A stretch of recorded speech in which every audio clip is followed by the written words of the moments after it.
Hey guys, Joe here, doing a quick one on this Zotac 980 Ti here. I will be doing a full review as well as seeing how well it holds up in 2019 TLDR, very good.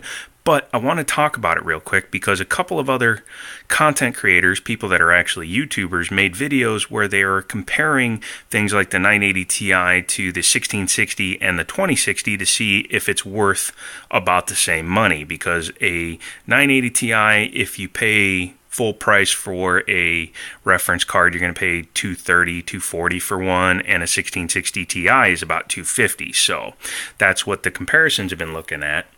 And something that I saw in the comparisons made me stop and go back to this card because, well, not go back to it, I've been using it, but take a better look at the specs, because when I bought this card, I thought I was going to have a massive overclocker because it's a triple slot, big fans, nice power delivery, should have been able to overclock the snot out of this thing. But I never got more than 50 megahertz out of it.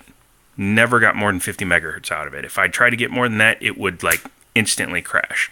And I couldn't figure out why. I was like, oh, is it damaged? But I didn't hear a ton of coil whine, and it wasn't running super hot. So I just kind of wrote it off as maybe it'd been damaged or maybe it'd been overclocked too far.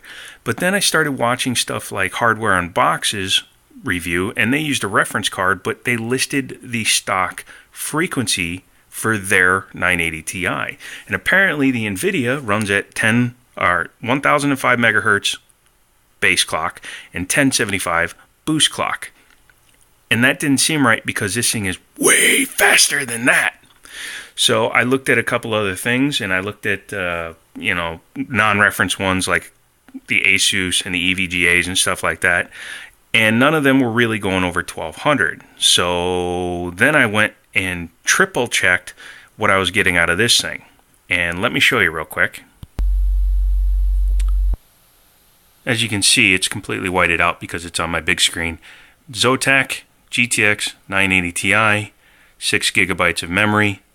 My card is running at 1500 megahertz, 1518 actually, which means that this thing is running damn near 50% faster than the boost clock of a reference card.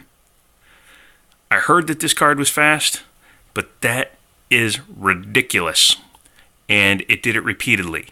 Again, I can't overclock it anymore, but it's already got damn near a 50% overclock on it.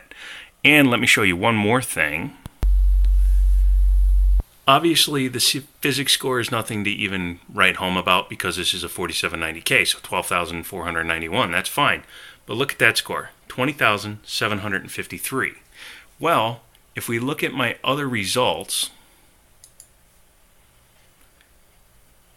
because I've run it with just about everything I've ever had in here. Firestrike with a 6800K processor, the one that fried itself, and the RTX 2060 from EVGA, I believe it was, that was overclocked. 19,904. The only reason this score is higher is because the processor got a 6,000 point higher score for the physics, because that was a 12-threaded processor. But my 980 Ti is faster by almost 1,000 points, which is almost 5%, than a 2060. And this was overclocked to almost 2,040 megahertz. Well, it was overclocked to 2,040 megahertz. And that was with the X99 overclocked to 4.2 gigahertz. So, yeah, needless to say, that's way too dark. There we go. This thing is a beast. It's a monster, and I can't wait to do some more fudging around with it. So, yeah, sorry. I know this took a little while, but there's your video. I tried filming it earlier, but I tried 4 times today. Once in the morning, once near the middle of the day, once in the middle of the afternoon, and then once near the evening. And all 4 times somebody was walking above me. And this phone, the Nexus 6 that I still use because I didn't feel like editing, picks up footsteps, and noises like you wouldn't believe from above. I think one of the mics is on the top. Here, fingerprints. It's up on the top of the side of the phone, so it's picking it up, and it audibly audibly enhances the sound of footsteps for some reasons. I don't know.